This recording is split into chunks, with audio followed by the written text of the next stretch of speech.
માતાજી, જય કિન્નરી. નવા બ્લોગમાં ફરીથી તમારા બધાનું સ્વાગત છે અને હું છું વર્ષા તમારી સાથે. તો અત્યારે વાગી ગયા છે બપોરના 12:30 અને હેને પૂજા દીદીને બે રસોઈમાં આવી ગયા છે. રસોડામાં રસોઈ બનાવવા અને એને પૂજા દીદી ભજીયા બનાવે. આજે ભજીયા ન ખાવ ને, આજે કેરીનો રસ પીવાનો હોય તો લઈ આવી જા. પણ અમારે વરસાદ આવ્યો કાંઈ વરસાદ ન થાય, ખોટી જો ભજીયા બનાવવાનું ચાલુ કરી દીધું. તું રહી હો ને એટલે અમે ભજીયા બનાવ્યા. વાહ વાહ વાહ. જો ગોટાના ભજીયા બનાવવાના, બટેટા ડુંગળીના ભજીયા બનાવવાના. મને ખબર એમાં નથી ખાવાનું, હું ખાલી તમારો વિડીયો લેવા આવી. હા, ઓલું તો નીચે જ હજી તેલ ના થયું. અને મીરા જો મમ્મી પણ મૂક ને.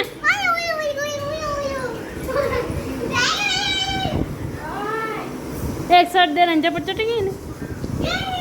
ચાલો ગાઈઝ, વાગી ગયા છે બપોરના 3:30 અને છે ને અમે મામાના ઘરે જઈએ અગિયારસ કરવા માટે. તો હાલો બધા કન્ટિન્યુ છે ને વ્લોગમાં બન્યા રહીજો. પૂજા દીદી આ પૂરીને ક્યાં જવું યાર? ચાલો ગાઈઝ, અમે હે ને ગ્રીન લાઈન ચોકડી પહોંચી ગયા છીએ અને હવે જવાનું છે અમારા મામાના ઘરે. પૂજા દીદીને જો અમે આવેલા જ આવી. તો હાલ બધા કન્ટિન્યુ છે ને આપણા બ્લોગમાં બન્યા રહીજો. ચાલો ગાઈઝ, અમે છે ને મામાના ઘરે પહોંચી ગયા છીએ ને અમે છે ને મામાના ઘરે આવેલા જ છીએ. અને જો પૂજા દીદીને એ બધા જો રખડતા અને મામાના ઘરે ફાઇનલી પહોંચ્યા. એ માસીને બધા પહોંચી ગયા છે. તો હે ને આપણે ફટાફટ મામાના ઘરે જઈએ. તો હાલો બધા કન્ટિન્યુ છે ને આપણે એને બ્લોગમાં બન્યા રહીજો. ચાલો ગાઈઝ, મામાના ઘરે પહોંચી ગયા છીએ.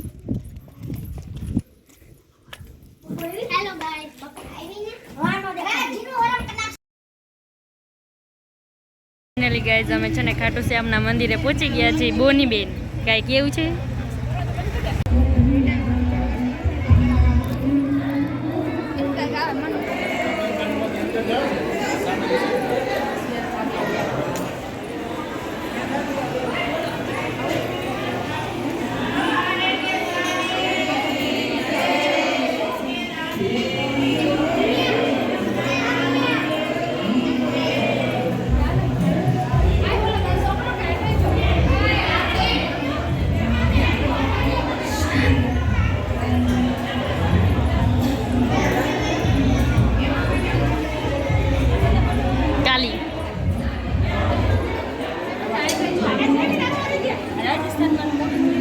હે? હા,